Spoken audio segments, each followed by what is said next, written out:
बिस्मिल्लाहिर्रहमानिर्रहीम अस्सलाम वालेकुम रहमतुल्लाह। हुकूमत ने तो 26 मियानी तरमीम की थी इस मकसद के लिए कि मंसूर अली शाह का ना सिर्फ ये रास्ता रोकेंगे बल्कि मंसूर अली शाह की छुट्टी करवाने में ये किरदार अदा करेगी 26वीं आइनी तरमीम। वो इस तरह से कि 26वीं आइनी तरमीम के नतीजे में हम क्या करेंगे कि एक लिस्ट आएगी हमारे पास।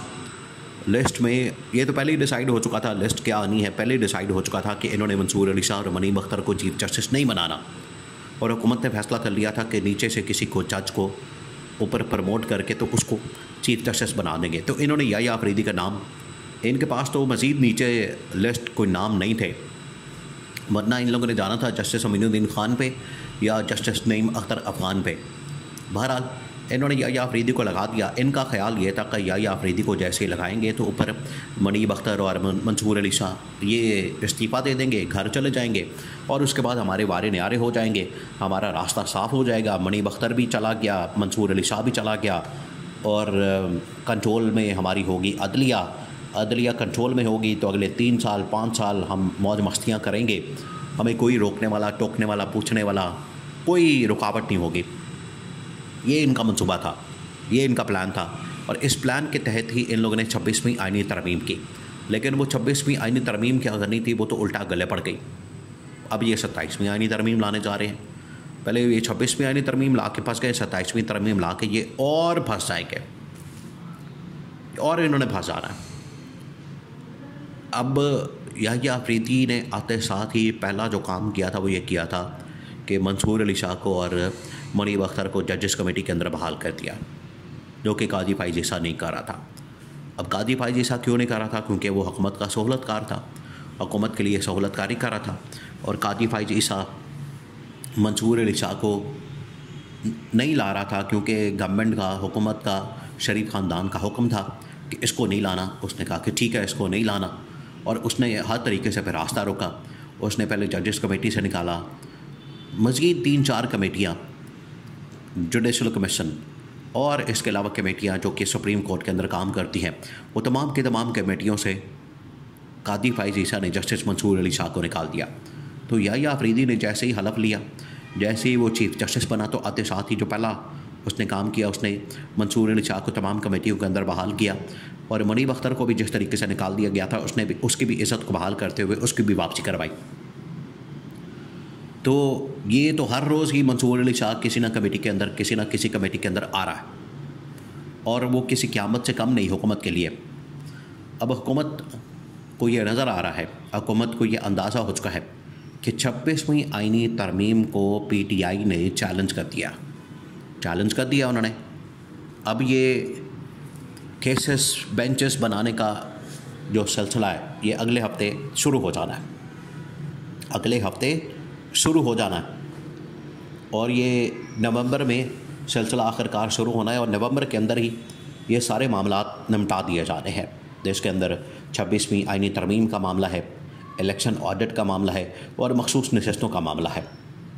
ये इसी महीने, नवंबर के महीने में ये मामलात निपटा दिए जाएंगे, और निपटाने के बाद जो नतीजा निकलेगा वो नतीजा इस हुकूमत के लिए कोई इतना अच्छा नहीं होगा, जिसकी वजह से हुकूमत को नज़र आ रहा है कि 26वीं आइनी तरमीम तो हम करके फंस गए। अगर 27वीं आइनी तरमीम हमने ना की, याह्या अफरीदी को कंट्रोल ना किया, याह्या अफरीदी को हमने नकेल ना डाली, याह्या अफरीदी को हमने अपने हाथ में ना किया, तो याह्या अफरीदी जो है हमारे जान के तो दर पे है, हमें जान के अपनी लाले पड़ गए हैं। तो याह्या अफरीदी को कंट्रोल करने के लिए हमें अब 27वीं तरमीम लानी पड़ेगी, और 27वीं तरमीम ला के हम याह्या अफरीदी को कंट्रोल कर सकते हैं। ये इनका मकसद है, ये 27वीं तरमीम के लिए, कि 27वीं तरमीम तो अब करनी पड़ेगी। इमरान ख़ान से जब ये लास्ट मुलाकात हुई, जो पार्टी लीडरशिप ने जाके मुलाकात की, इमरान ख़ान ने 2 बातें बड़ी क्लियर बता दी हैं कैटेगोरिकली। देखिए, आप यहाँ से एक तो पहले आप फ़र्क को समझ लें कि कादी फ़ाइज़ ईसा जब यहाँ से जाता है तो वो लंदन के अंदर जाके जलील होता है, और मंसूर अली शाह जब जाता है वहाँ पर सऊदी अरब में उम्रा करने के लिए, तो वहाँ पर लोग कादी फ़ाइज़ ईसा को लंदन में लोग जूतियाँ मार रहे हैं, छितर मार रहे हैं, उसकी छितरवाल कर रहे हैं, उसके ऊपर आंडे फेंक रहे हैं, उसके ऊपर टमाटर मार रहे हैं, उसके ऊपर थूके फेंक रहे हैं, थू थू कर रहे हैं, उसको जलील और रसवा कर रहे हैं, ज़िल्लत और रसवाई का शिकार बना हुआ है, निशाना बना हुआ है। कादी फैजी साहब, और मंसूर अली शाह के साथ लोग वहाँ पर तस्वीरें बनवा रहे हैं, सेल्फियाँ बनवा रहे हैं, लोग उसके साथ चल रहे हैं, गप्पें लगा रहे हैं, उसके साथ हाथ मिला रहे हैं, जफ्फियाँ डाल रहे हैं। ये है इज़्ज़त मंसूर अली शाह की, और ये ज़िल्लत कमाई कादी फैजी साहब ने। इमरान खान ने पहले ही बता दिया कि याह्या अफरीदी को हमने भरपूर तरीके से सपोर्ट करना है, याह्या अफरीदी को हमने भरपूर तरीके से उसकी हिमायत करनी है, क्योंकि याह्या अफरीदी आइन और कानून के मुताबिक चलने वाला जज है।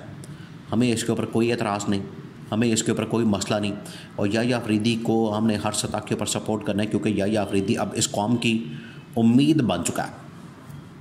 क्योंकि अब सारी की सारी नज़रें सुप्रीम कोर्ट की तरफ है। कौम क्यों देख रही है सुप्रीम कोर्ट की तरफ? क्योंकि उनको पता है कि 8 फरवरी 2024 को जो इंतखाबात के अंदर धांधली की गई, जो लूटमार की गई, जिस तरीके से लूटा गया, जिस तरीके से इक़्तिदार के ऊपर कब्ज़ा किया गया, जिस तरीके से चोरी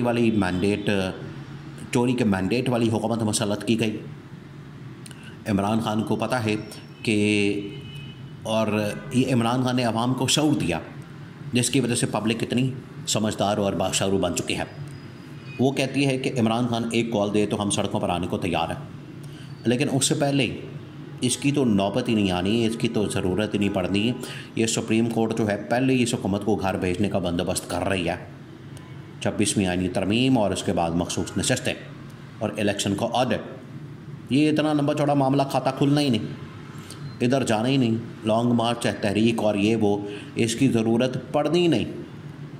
ये पहली हुकूमत को घर भेजने का पूरा बंदोबस्त हो जाना है, क्योंकि ये जो इन्होंने 26वीं आईनी तरमीम की, मकसद तो यही था कि तरमीम करके तो हम जजेस को कंट्रोल कर लेंगे, अदलिया को कंट्रोल कर लेंगे और अदलिया हमारे हाथ में आ जाएगी।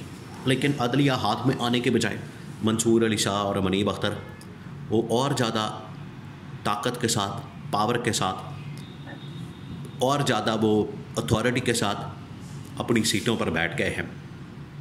और जब वो फ़ैसला करेंगे आइन के मुताबिक, कानून के मुताबिक, इंसाफ के मुताबिक, मेरिट के ऊपर, तब वो हुकूमत की आके मंजी ठोकेंगे और इसके नीचे डांग फेरेंगे।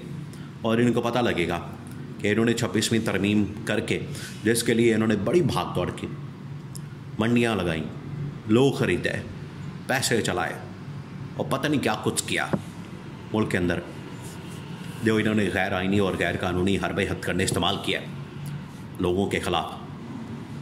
तो ये मंसूर अली शाह मुनीब अख्तर का रास्ता रोकने चले थे। मंसूर अली शाह और मुनीब अख्तर उतनी ताकत और पावर के साथ हावी हो गए हैं इस हुकूमत के ऊपर, और यही दोनों इस हुकूमत का ख़ात्मा करेंगे। जो ये इन्होंने 26वीं तरमीम करके इनका रास्ता रोका, अब ये इनको सबक सिखाएंगे।